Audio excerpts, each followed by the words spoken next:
Solicitors. Rapid Solicitors, sponsors of the Elite Ice Hockey League on Sky Sports. Accident compensation and medical negligence claims.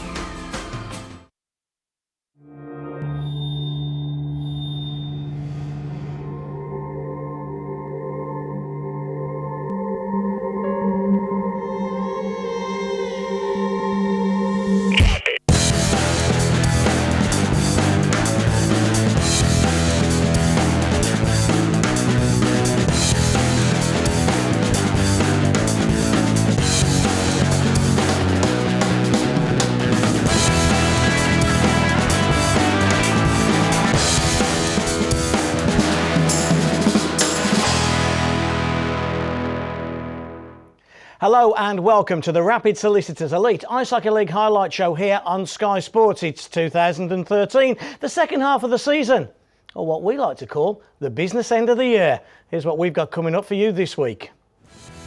Revenge is sweet for both the Cardiff Devils and the Sheffield Steelers. The Belfast Giants make it through to the semi-finals of the Challenge Cup.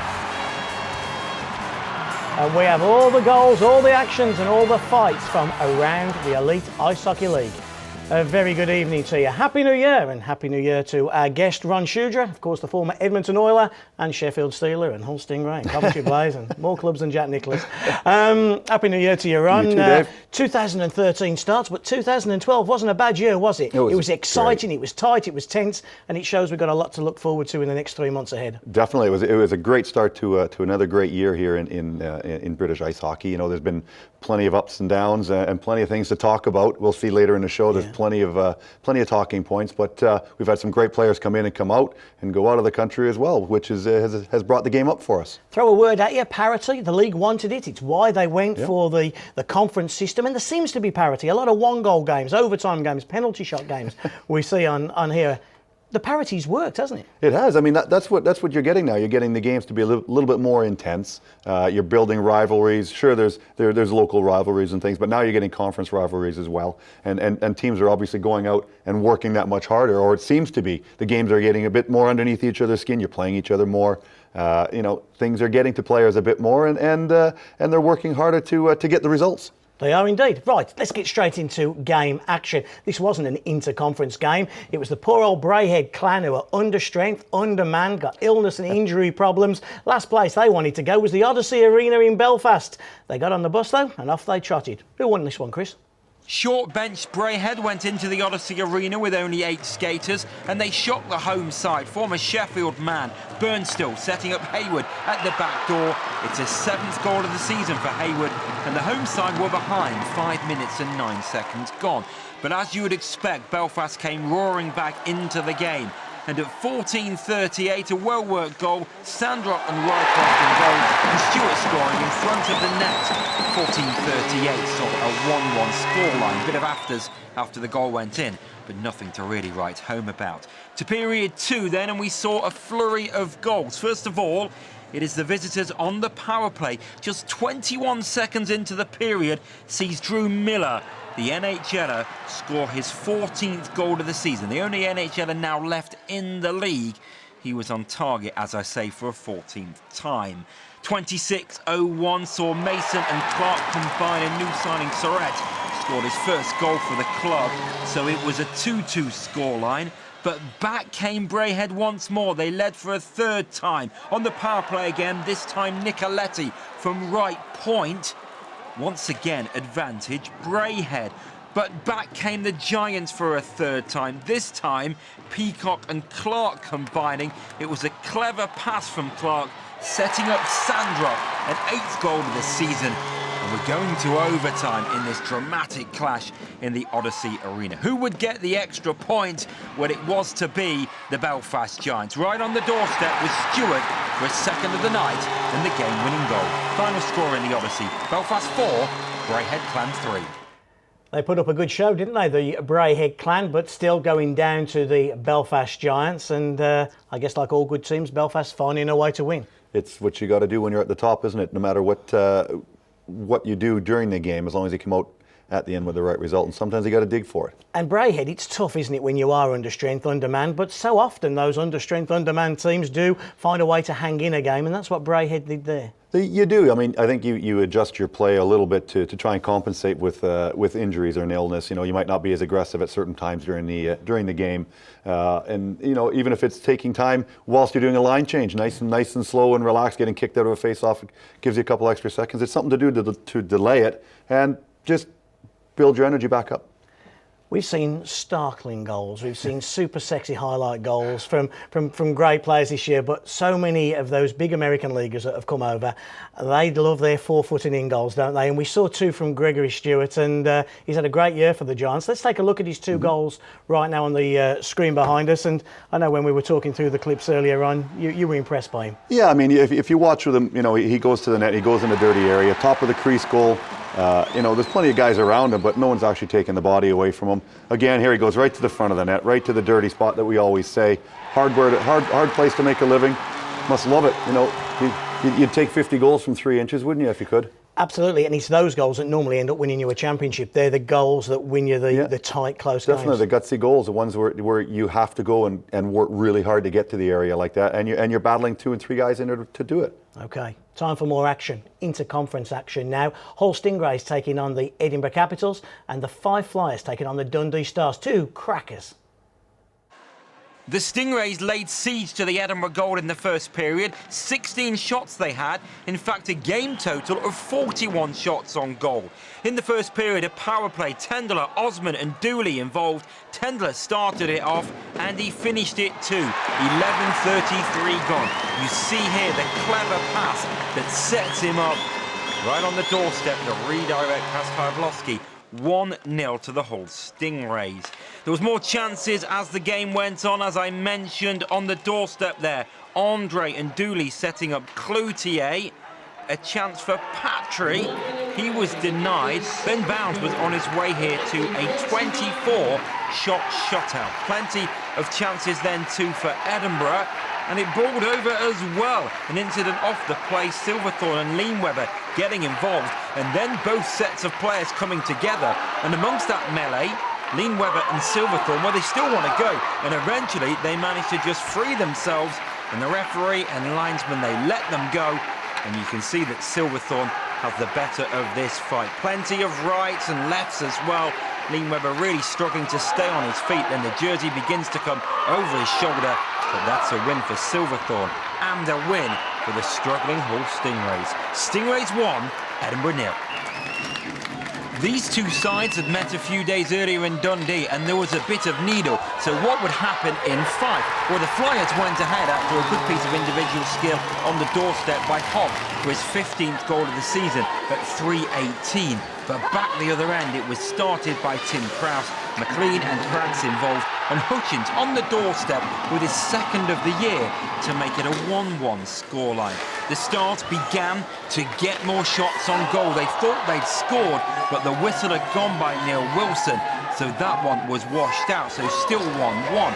Now the Flyers outshot the Dundee Stars 13-6 in the first period, and it was a 2-1 game when Casey Haynes scored his 17th goal of the season.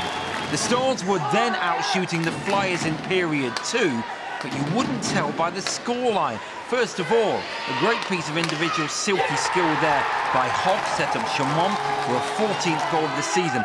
49 seconds in to that period, and then Chamon, more skills from him, and it was the Flyers who were running riot. Goal number 4 from Horn, and it was his 2nd goal of the season. But it was the Dundee Stars who I said outshot the Flyers. It was 49 in terms of shots on goal. Wirral brought it to within 2 at 8:41 in period 2 on the power play, and then big battling skills from Bagron set up Ryan, and goal number 17 of the year for him. So we suddenly have a 1-goal game. It was all goal action, and then at the other end, back came the Flyers, and this time a low weak shot from Dolan where it deceived Riopel, and it's suddenly 5-3 to the Five Flyers, and surely they are home and dry. In the final period, Dolan beat Krause to the loose puck, and Dolan scores. The Flyers 6, Dundee 3. Well, just the one goal in Hull, but we gave you 9 in Kirkcaldy as well. 2 very different games there. One very tight and one a complete blowout. Yeah, I mean, you look at, we were just discussing it about, a lot of late guys coming in the zone, very late goals happening to a high guy coming in, whether it's guys are tired or being lazy, not back checking, puck watching, like you say, they're not picking the right guys up at the right time. And all of a sudden, you're leaving a guy wide open in the middle of the ice. He's going to score probably, 60, 70% of the chances. Gardner Conference action, it's so tight. We'll show you the league tables when we come back after the break. But I'm telling you now, that conference, there's only 3-4 points separating top from bottom. Plenty more action then when we come back after the break. Don't go anywhere. Go for Kettle.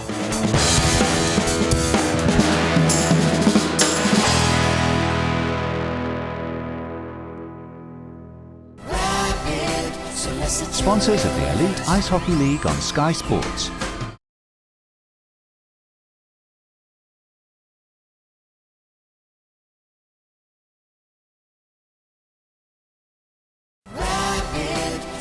Sponsors of the Elite Ice Hockey League on Sky Sports.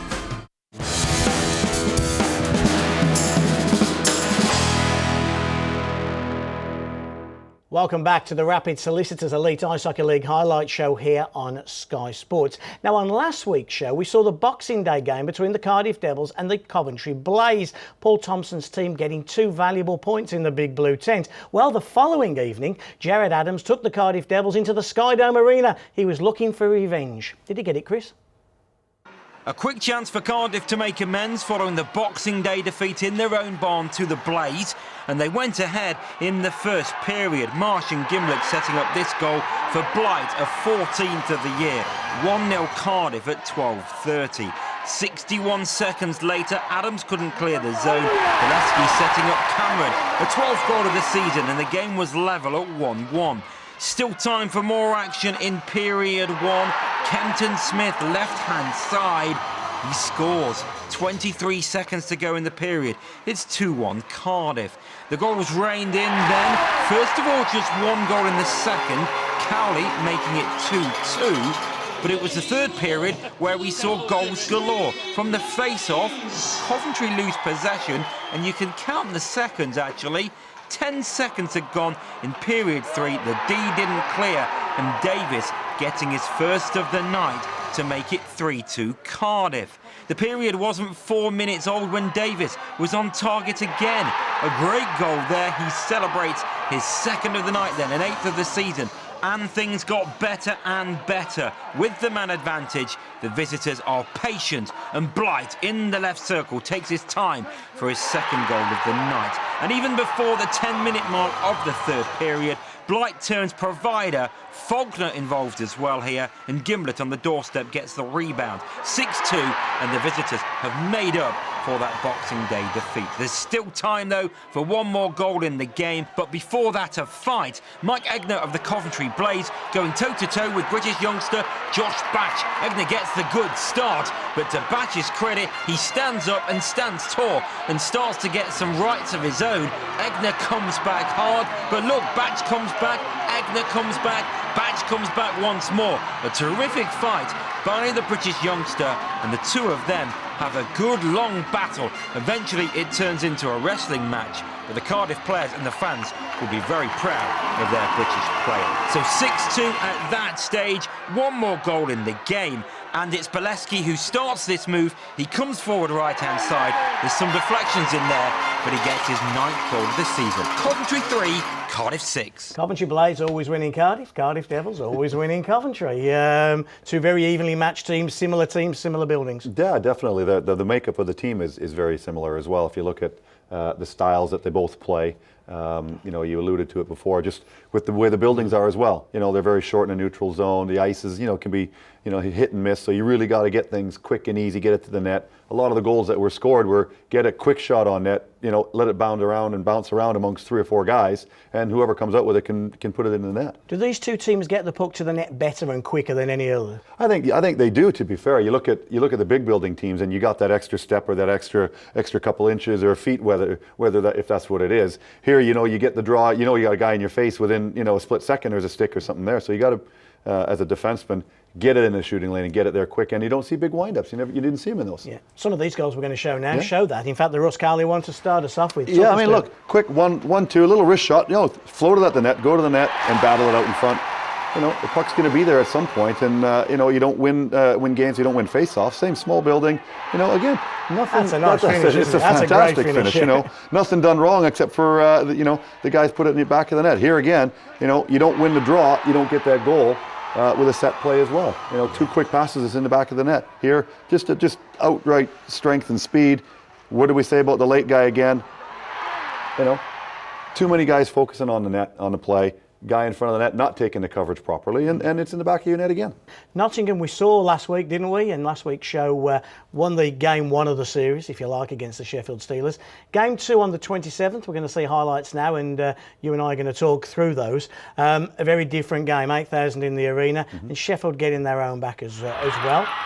And Sheffield got off to the best start, but against the run of play, Chris Frank opened the scoring. It is. I mean, again, look, it's a late guy coming in the zone. You've got 3 Panther guys around one player, not actually seeing someone come in off the bench at full speed. And then, to be fair, a great shot, great finish, top shelf. Looked like Kowalski was a bit screened on it. As I say, Nottingham were actually on top, and Matthew Myers tied the game pretty soon after. Nice little drop past David Clark. Again, it's a 3-on-2 with a drop pass. Where's the back checkers? Are they not in the right position to back check? Are they not? Are they just being lazy? Ashley Tate thought he'd made it 2-1, but Stephen Gertson in the crease. What did you make of that? Yeah, there is contact there. I mean, it's not till you see it in a different angle that you look at it, and possibly he's right on the edge of that. To be fair, Kowalski makes a meal of it. To me, it should have been a goal, but in the light of day, it's a refereeing decision and a great play here. Ashley Tate then got his goal. Yeah, I mean, great play from behind the net.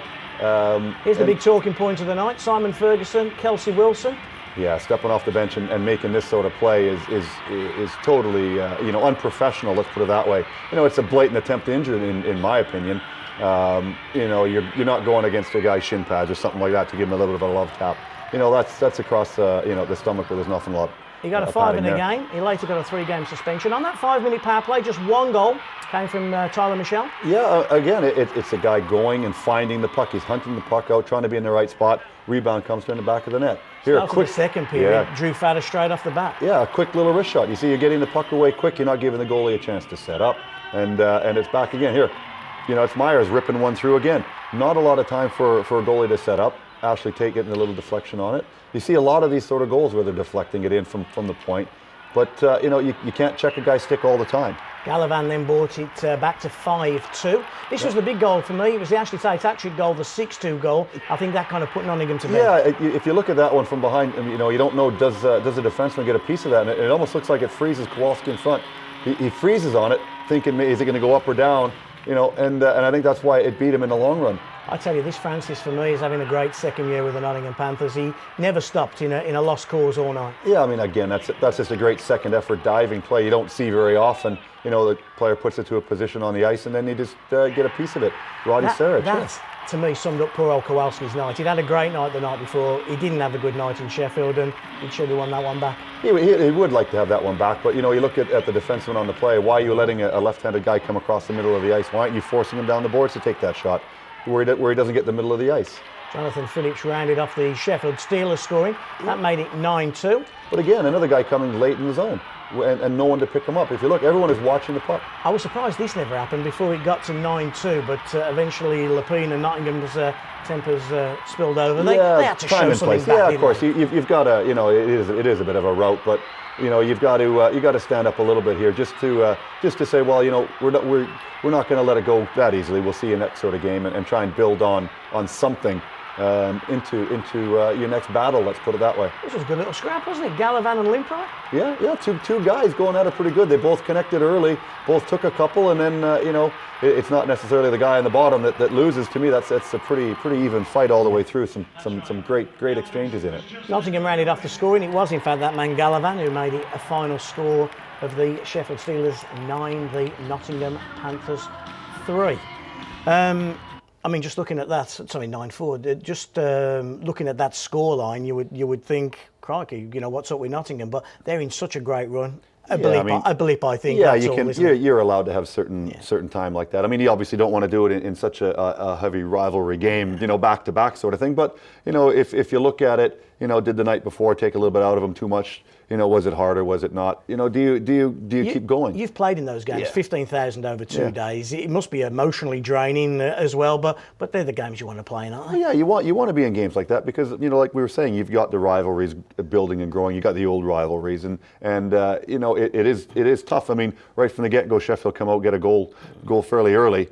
And all of a sudden you're on your back feet. Now you're chasing the game, so you have to put a little bit more effort in and a little bit more effort in to bring it back in and that. And whether that takes something out of you or not, you never know. We touched on it in the highlights. Let's take a quick look at that incident between Kelsey Wilson.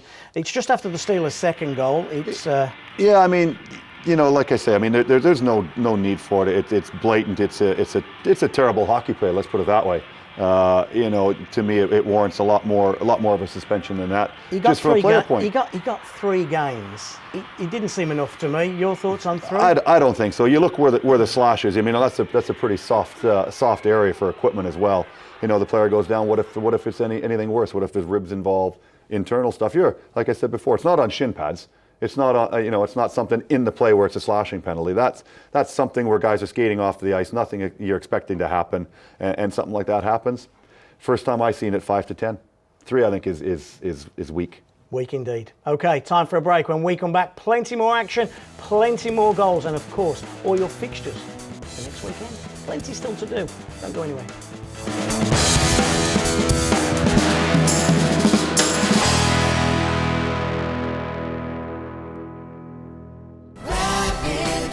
Sponsors of the Elite Ice Hockey League on Sky Sports.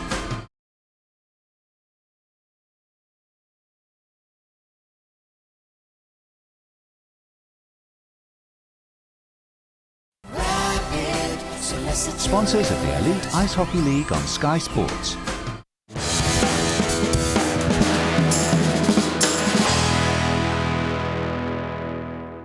Welcome back to the Rapid Solicitors Elite Ice Hockey League highlight show here on Sky Sports. Time for more action. The big two, the Nottingham Panthers and the Belfast Giants, both in action. How would Nottingham bounce back from that drubbing against the Sheffield Steelers? And also a big game at the Odyssey Arena. They were taking on the Hull Stingrays.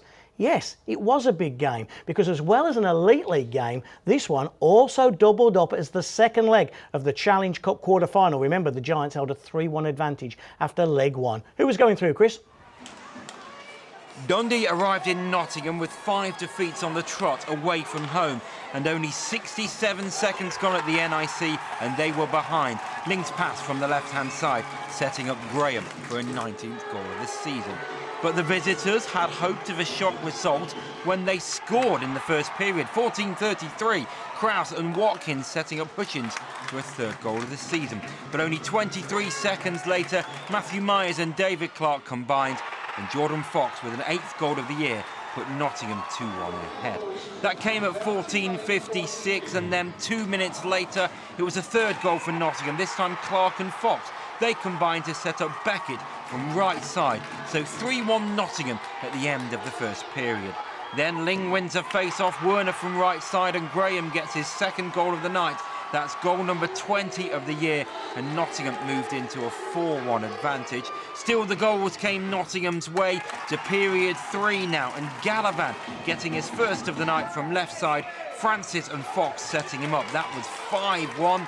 Graham was to complete his hat-trick set up by Benedict, drop pass, and Graham, who is in a rich vein of form at the moment, made it 6-1 Nottingham, and there certainly was no way back for the Scottish side.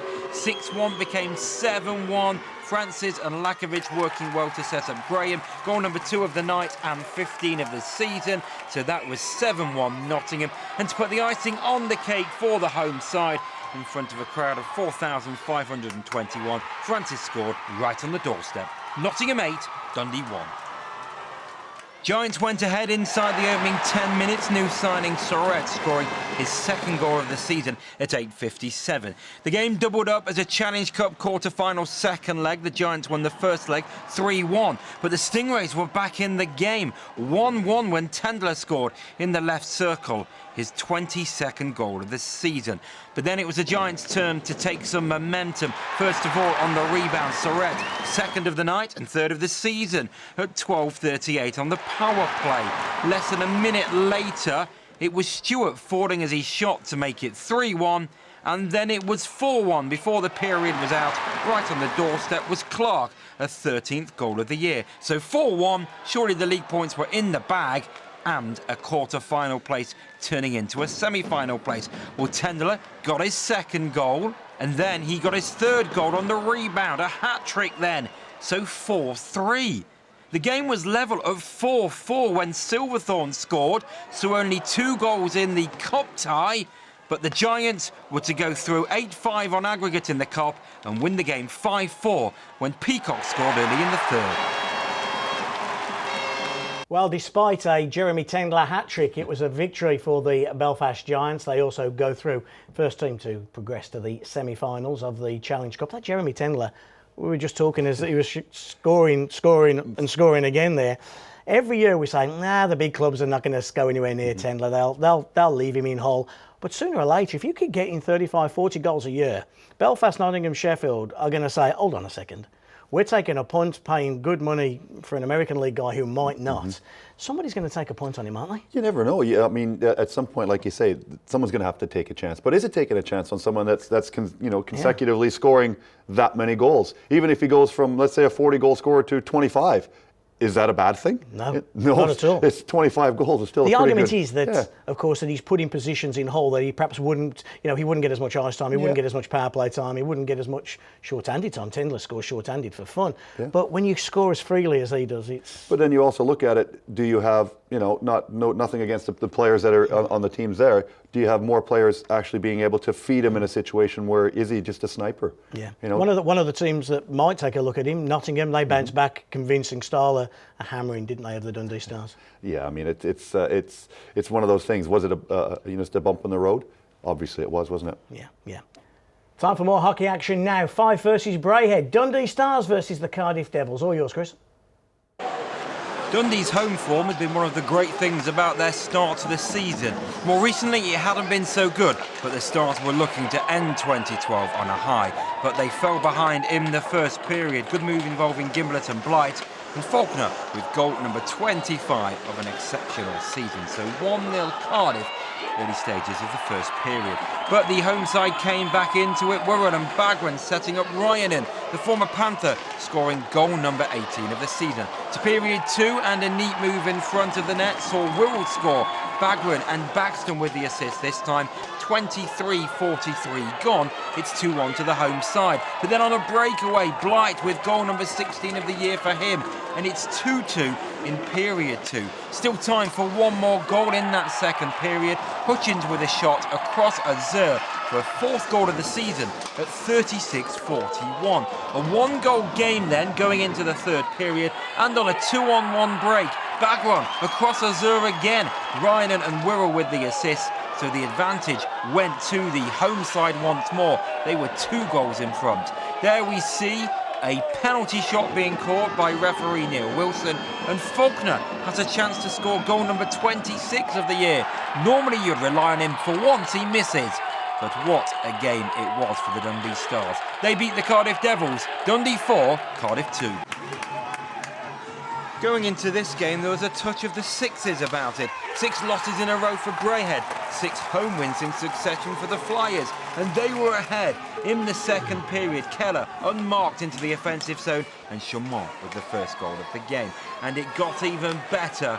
A power play goal on the rebound for Hogg, a 16th goal of the season, so 2-0 to the home side. But in the second period, a goal was pulled back by Nicoletti. He made it 2-1, a 1-goal game then, and then a mid-ice collision saw Carreau go for elbows with the period coming to a close. and Braehead only needed 10 seconds with the extra man to score the game-tying goal. The player coach, Krestanovic. We went to overtime, no goals, so to the penalty shootout. First up, Krestanovic. Finish from him. It's 1-0 in the shootout to the visitors. But at the other end, Chaumont is denied. Ashgoldi has a chance to make it 2-0 in the shootout. Hard save there by Pitton. So Casey Haynes now goes the other way, really needing to score for the Fife Flyers. Can't do so. Back down the other end, and Robert Farmer can win the game for the Clan and end that losing streak. No, he can't.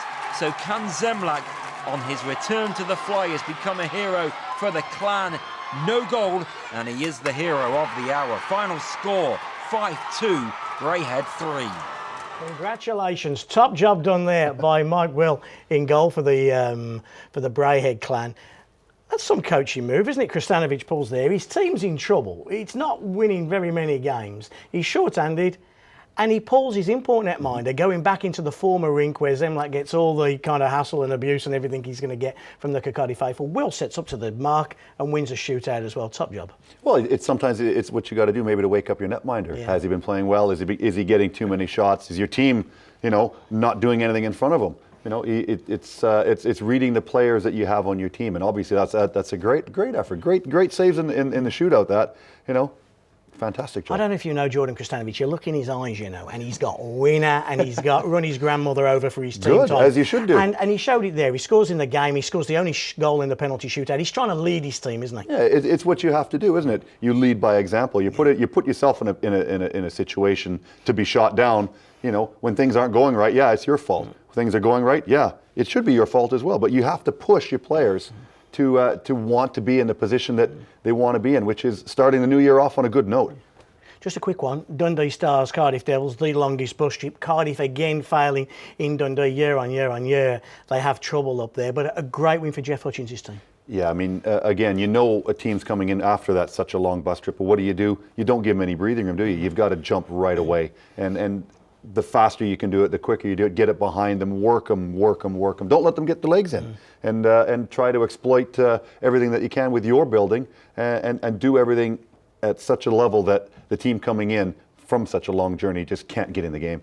Time for more hockey action now. When we come back, a New Year's Eve crackerjack game from Murrayfield. It was the Capitals and the Flyers.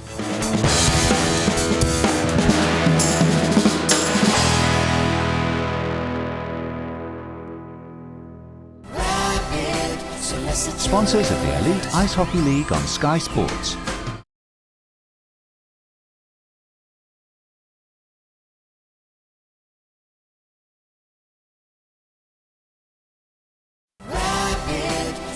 Sponsors of the Elite Ice Hockey League on Sky Sports.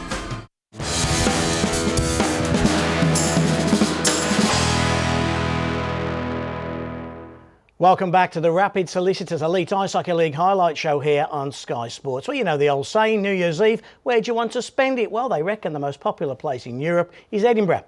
No, not on the big street in Edinburgh, Murrayfield Ice Rink. They were taking on the Fife Flyers. It was a cracker. You should have been there. There was a New Year's Eve special as the old rivals Edinburgh and Fife went head-to-head in Murrayfield. First goal of the night on the power play for the Caps, Haleko from left-hand side. Then came a talking point, Dobrin thrown out for boarding, 5 in game. That hit on Danny Stewart. The players then came together and it got feisty. The only penalties, though, called after the boarding one for this incident by referee Neil Wilson were minors, roughing for Hogg and for Lean Webber. So the Flyers, though, came back into the game. Good move up the ice, Dutium and Keister involved in Chaumont in the slot at 5 minutes and 20 seconds in period 2. It was a 1-1 scoreline. 22 seconds into the third period on the doorstep was Lean Webber, a 9th of the year, again on the power play, so 2-1 Caps. But once more, a goal with the man advantage, this time for the Flyers. In the slot was Keister, all alone. It's 2-2, and we're going to overtime. We're going to the extra period. Can you get a later goal than this? I don't think so. 64-59, Chaumont sets up Keller. His 4th goal of the season is a dramatic winner. Edinburgh 2, Fife Flyers 3. What a great goal to win it. What emotion as well in Murrayfield. I'm sure Scott Neal was crying in his shandy, Scott.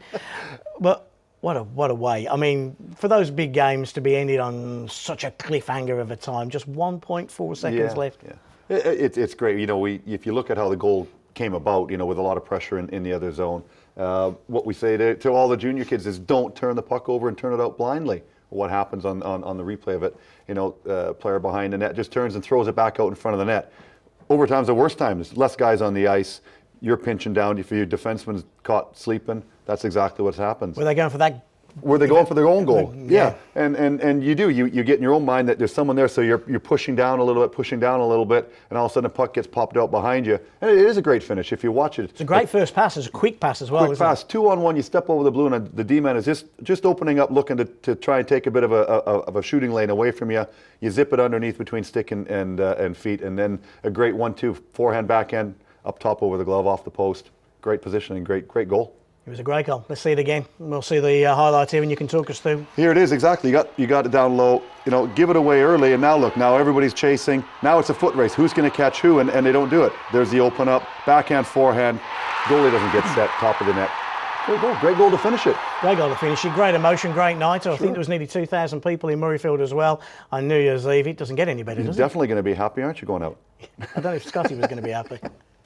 Time for more action now, and this game was at the Motorpoint Arena. The Sheffield Steelers taking on the Coventry Blaze. Coventry, of course, were without Jeremy Domish for a part of this game. He sustained a broken rib early in the third period. Chris will talk us through it.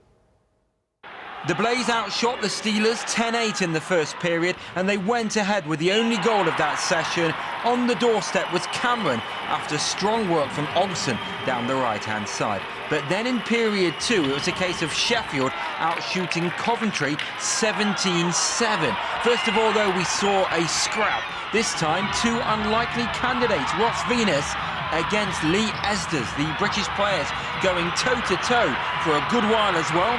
Both of them throwing some punches with their rights, tying themselves up on the boards. But there you see Esders going over the top, and that one was a good scrap between the two British players. So in period 2, the levelling goal came from a tip from Le Gris. Look here how he redirects it, slightly out of picture, you see in there, just come back into it. Nothing that Hirsch could do. 1-1 scoreline then at 28-26. Then on the power play, with the period coming to a close, Le Gris involved once more, then Tate, then Phillips, and Fatter there with goal number 9 of the year for him. A 1-goal game in favour of the home side. A great piece of skill from the EIHL Beleski saw him level a 10th goal of the season. He shaped a pass but then shot past De Caro, and we were level at 2-2 in this one. Now we see a chance for Le Gris. He thinks he scored. The red light's gone on. Did it go over the line? Michael Hicks says no. You see on the replay he did well just to get that bobbling puck under control. But we have a face-off and involved Limbright and Fatter, and it is Gertson with the touch in from Limbright's shot, and the Sheffield Steelers take the extra point. Sheffield 3, Coventry 2. A dramatic late winner then for the Sheffield Steelers, and as Ron Shudra just said to me, watching the highlights again, shouldn't that have been a penalty right off the face-off? I think that's what Paul Thompson and the Blaze were so unhappy about after the game. Yeah, I mean, if you look at it, I can't remember who was actually on the face-off, but if you watch him turn around, he arms up in the air. Well, isn't that the reaction that you do? Like, whoops, I've just done something. Yeah. Did the referee see? But again, you win the face-off, you move the puck around, and where does it end up? Back of the net. And again, we saw goals there, didn't we, in that game? Guys go into that. That Dustin Cameron, who scores the first goal for the Coventry Blaze, he's having a great first season in the Elite League, and he, for me, epitomises that guy. He's almost like a magnet. He goes to the net and he finds those dirty areas. Well, you say it time and time again. Good players with a good nose for the game find a position to be in where the puck is going to come to. And a lot of times in front of the net in the wild scrambles, it's not the guy on the top of the crease. It's the guy lurking a little bit, a foot or two behind, looking through legs, looking around. And he's the danger guy. The other guy is causing all the chaos and everyone's keying on him. And all of a sudden, someone just picks it up, takes it, and thank you very much. 3-foot goals, 3-foot goals, 40-foot goals. They all count. So that was game 1 between the Sheffield Steelers and the Coventry Blaze. Let's flip forward 48 hours, back at the Skydome Arena, and this is what happened in game 2. Bear in mind as well that the Coventry Blaze had a couple of drubbings at home. Ron, I've got to tell you about this third line for the Coventry Blaze. Venus Selby and Josh Bruce outplayed for 2 games running Phillips, Hewitt and Esders. for the Sheffield Steelers, and they got after the first goal. That Venus, 2 in 3 now. Great little play that. I mean, he doesn't cough the puck up and doesn't panic on the puck and waits for guys to get in position and then puts it to an area where guys can score. Tyler Michelle makes it 1-1, and then it all kind of went pear-shaped for the Coventry Blaze. Another 2 quick goals. Jonathan Phillips involved in this one. It's almost an identical play as the last goal, except, you look at Lee Esdras. I mean, that's a great hockey play. I mean, it's not going to happen all the time. Great hand-eye, and he puts it out of the air. And then, you start right back again. And again, is this being, a magnet to the puck? No one is picking up late guys again in Coventry zone, and it's the late guy that scores again. Ferguson had a chance to make it 4-1. I think it would have been game over if he had it done. But right off the next play, Brad and Greg Lee, they combined. That was the crucial goal, 3-2. I think you might want to have that one back a little bit too. I mean, it's not a difficult play. It's one just throwing it at the net. I know it's a deflection, but here again, you see so many of these goals where D-men are backing off and allowing forwards to come in on their forehands and getting great wrist shots from the top of the slot as opposed to going down the boards. This was the controversial moment. 3-3, big melee. Linesman Kavanagh calls this a penalty shot. If you look at it, where's the goalie and where's the player? The goalie is still looking for the puck, so it's got to be underneath somebody. Bolesky playing his last game for the Coventry Blaze. Wears number 39. It was in the 39th minute. There was a standing ovation. I'll tell you what, that just tells you something, doesn't it? Huge in the arena. Sheffield had their chances. They haven't pulled the goalie yet, but they were just about to. Leguigo's close. Yeah, again, you get someone to attack a player like that, and you don't get the opportunity for a free shot. And then Bolesky into an empty net, wraps it up, a 5-3 victory for the Coventry Blaze over the Sheffield Steelers. And Bolesky doing, just rounding off a great night for him. I thought that was, well, I didn't think it was fabulous at the time, but 39th minute. Number 39, Bolesky, what a servant he's been to Coventry, with the EIHL lockout. They all stood up, that melee happened, he takes the penalty shot, he scores, it ends up being the game winner. Sometimes the hockey gods are looking down, one of those script writers, isn't it? Yep, you used to have those, didn't you? One or two, yeah. Let's take another quick look then at Bolesky in his finest. He's been a fantastic servant. He could have gone home a week ago and he hasn't. He dug it out and scores a nice goal here. Yeah, I mean, you look at where is he going? He's going to the net again, and the dirty areas, no one taking. Look, and it's just a battle away here. That penalty shot doesn't happen unless there's that battle in front of the net, and he's the one that's in on it. A great little move. Half a little step to the left, quick hands, 5-hole, so and DeCarl can't get underneath it. Empty net goal here. What do? You're 3-on-2. How much time's left in the game? Bury it, don't you? You don't just chip it down low and get rid of it, do you? Very quick little story. After the 3-2 Sheffield victory over Coventry, I'm with Paul Thompson. He gets a text off Bolesky saying, ever so sorry, Anaheim are calling me back, but don't worry, I don't want to leave you in the lurch, which I thought was a pretty cool thing to do. I'll play Tuesday for you. When they wanted him back 48 hours earlier, he has nothing to play for on New Year's Day, only his self-pride. He's in bed at 10 p.m. on New Year's Eve. I don't know how many hockey players in our league are in bed at 10 p.m. I'm guessing he might have been the only one. But he played with more commitment than any other player on the ice. He was the best player. He showed more character. And we spoke about what it takes to get to the NHL. And it's not all about hands and feet, is it? It's about determination. It's about what's in between the ears. And he showed the attitude. They're playing for the Coventry Blaze in front of 2,000 people. That's why he makes $800,000 a year playing for the Anaheim. Well, it is. I mean, I think you hit it on the head when you say it's not hands and feet. There's a lot of things that get players to higher levels. You can have all the best skill sets and the best wheels in the world, but you just don't have anything between the ears. And that doesn't just mean on the ice. That means off the ice, taking care of yourself. It's heart and head, isn't it? Yeah, of course it is. It's putting yourself out there and showing why you're at the top level, and I think that's exactly it. And those 3 kids that we started that clip off, they will have learnt from Bolesky being there what it takes to make the pros. Yeah, hopefully they can carry that on. It's like any of the guys that have come over. Hopefully the players that are here, the young guys, whatever, even the older guys that have been here and are established, maybe they take a little bit of the mindset or a bit of the practice, what they do in a practice or off the ice or whatever, and and apply it to their own game, and you never know, it might work out for them that they can play that extra 2, 3, 4 years or stepping stone somewhere else. We've seen all the goals, we've seen all the action, we've seen all the highlights. Let's just have a quick recap then of the results. It started on Thursday, the 27th of December. That game at the Odyssey Arena between the Belfast Giants and the Braehead Clan, 4-3. Coventry going down at home, 6-3 to Cardiff. Sheffield 9-4 over the Panthers. 5 Flyers, 6, the Dundee Stars 3. And that very close game between the Hull Stingrays and the Edinburgh Capitals, separated by just the goal. And then moving on then to Saturday the 29th of December, Nottingham 8-1 over the Dundee Stars. The Clan going down at home to the Edinburgh Capitals, and Belfast with a 5-4 victory over Hull. That game doubled up as the Challenge Cup quarter-final second leg. Belfast go through 8-5 on aggregate. Moving on to Sunday the 30th, Dundee Stars 4, Cardiff Devils 2, the Steelers 3, the Coventry Blaze 2 in overtime, and that Braehead Clan penalty shot shootout win in Kirkcaldy against the Fife Flyers. Just two more fixtures for you. Edinburgh 2, 5-3. That game settled in the dying second.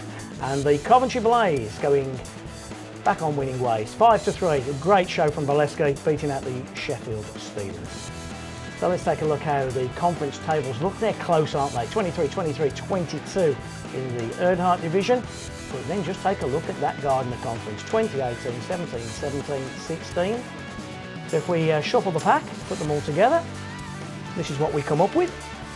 Nottingham lead the way, 47 from 30. But then look how close it is at the bottom for that final playoff spot. I don't think there's a prayer's chance that Braehead or Fife will miss out. So I think it's Dundee, Edinburgh and Hull. Anyone from 3 there making the top 8. Quickly, Ron, Nottingham Panthers, they look nailed on to me, which as two Sheffield guys isn't very good to see, but it's about time they won it, and this team looks like a team that can get them across the line. They look like they can finish the job. They do. I mean, if again we go back to how teams are built, they've got some great firepower. You know, they've got great determination and grit as well. You know, they're coached well. You know, he's barking orders at them definitely. So it's something that, you know, Nottingham expect finally, and who knows, it may come out. Plenty more games to get through this weekend. Let's take a quick look at what's coming your way. It's a rink near you. We'll start off on Saturday in the Odyssey, Belfast versus Sheffield. Up in Glasgow, Braehead Fife, Cardiff Hull, and the Nottingham Panthers taking on the Coventry Blaze. All games start at 7 p.m. Flip forward 24 hours, another 4 on Sunday. Coventry versus Nottingham at the Skydome, Fife versus Braehead, Edinburgh versus Cardiff, and the Hull Stingrays taking on the Sheffield Steelers. You'll be able to see all the goals, all the highlights, all the action on next week's show. Sky Sports 4, 6 p.m. We can't wait to see you then. Right, Ron, thanks very much. Happy New Year again to you. Always good to have your company. Folks, good to have your company as well. Make sure you're taking one of those games. They're great games in the Elite League. We'll have all the highlights for you next week. Good night.